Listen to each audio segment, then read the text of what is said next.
할렐루야. 말씀으로 하루를 여는 3월 2일 목요일 삼천교회 아침 묵상입니다. 오늘 말씀은 사사기 16장 19절 말씀입니다. 들릴라가 삼손에게 자기 무릎을 베고 자게 하고 사람을 불러 그의 머리털 7가닥을 밀고 괴롭게 하여 본즉 그의 힘이 없어졌더라. 아멘. 벌써 3월이네요. 어제는 3.1절이었습니다. 1919년 기민년이죠. 3월 1일 정오에 독립선언문을 낭독하고 전국에서 일제의 부당한 강제 지배에 항거해서 조선은 당당한 독립국가임을 선포하면서 해방을 외친 날입니다. 잊지 말아야 할 것은 민족 대표 33인 중에서 상당수인 16명이 기독교인이었습니다. 민족 대표 외에도 유관순 열사와 같은 기독교인도 있었고 풍전등화와 같은 때에 개인의 안위보다 민족의 자유를 위해 목숨을 초계와 같이 던지신 무명의 순국 선열들을 잊지 말아야 하겠습니다. 어려운 시절에 민족의 지도자는 이토록 중요합니다. 그리고 지도자가 가지고 있는 믿음은 참 놀라운 하나님의 일을 이룹니다.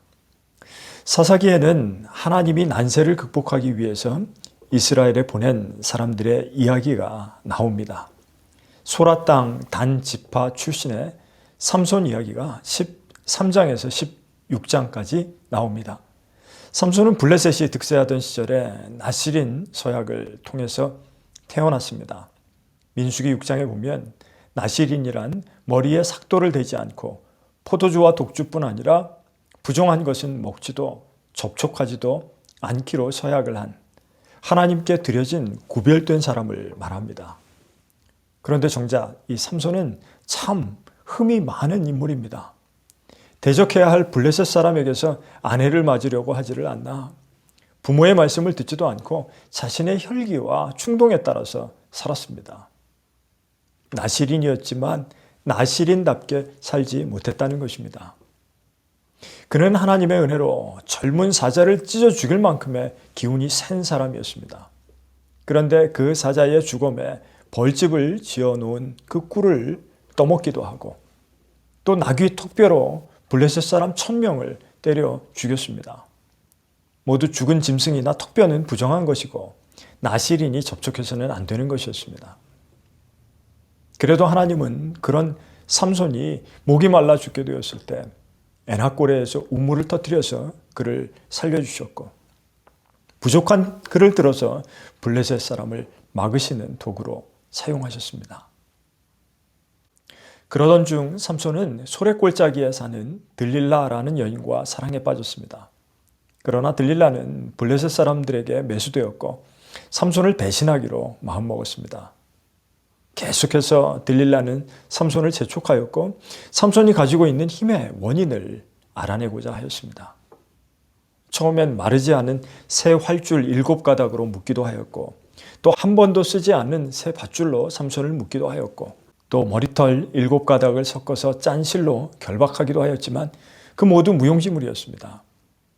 그러다가 마침내 삼손은 자신이 나실인으로서 머리카락이 밀리면 힘이 떠나가고 약해져서 다른 사람들과 같이 되리라는 진짜 비밀을 알려주고 맙니다. 그는 머리를 밀리고 힘을 잃었습니다. 자, 여러분이 아시는 삼손의 힘의 원천이 무엇입니까?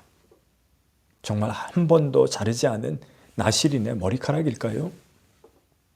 아니요. 삼손은 이미 나실인의 규약을 어긴 것이 한두 번이 아닙니다. 포도주에 취했고 부정한 것을 접촉했고 또 이방 여인을 가까이 했었습니다. 그나마 남은 것이라고는 이제 겉으로 보이는 나실인의 외모뿐이었는데 이제 그 따은 머리카락마저 밀리고 나니까 정말로 힘을 잃고 말았습니다. 혹시 삼손 자신조차 이번에도 별 탈 없이 넘어가리라고 기대했던 것은 아닐까요? 사랑하는 성도 여러분, 만일 오늘을 살아가는 우리가 무늬만 그리스도인이라면 삼손과 똑같은 사람입니다. 그리스도인이지만 남들이 모르는 죄를 야금야금 반복해서 짓다 보니까 어느 순간 죄에 둔감해지고 만 것입니다. 그러다가 결국은 겉으로도 그리스도인이라고 도저히 말할 수 없는 지경에 이르고 말게 되는 것입니다. 언제까지나 하나님과의 약속을 어겨도 하나님을 두려워하지 않고도 살 수 있을 것이라고 믿어서는 안 됩니다. 삼손이 잊고 살았던 것은 힘의 원천이 머리카락이 아니라 하나님이시라는 사실입니다. 이제까지 내 마음대로 살아도 별탈 없었잖아. 반복해서 죄를 지어서는 안 될 것입니다. 그것이 바로 우리가 망하는 길입니다.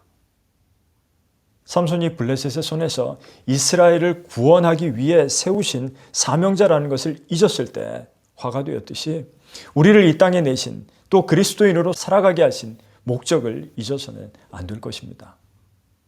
하나님이 여러분들을 도우시고 힘주십니다. 하나님만이 구원과 힘의 근원이십니다. 이 시대 참 그리스도인으로 살아가시는 여러분들 되시기를 주님의 이름으로 간절히 축원합니다. 기도하겠습니다. 하나님, 그리스도인으로 이 시대의 나실인으로 살아가면서도 보이지 않는 죄를 짓고 또 짓고 그래도 괜찮을 것이라고 믿고 살아왔던 우리를 용서하여 주시옵소서.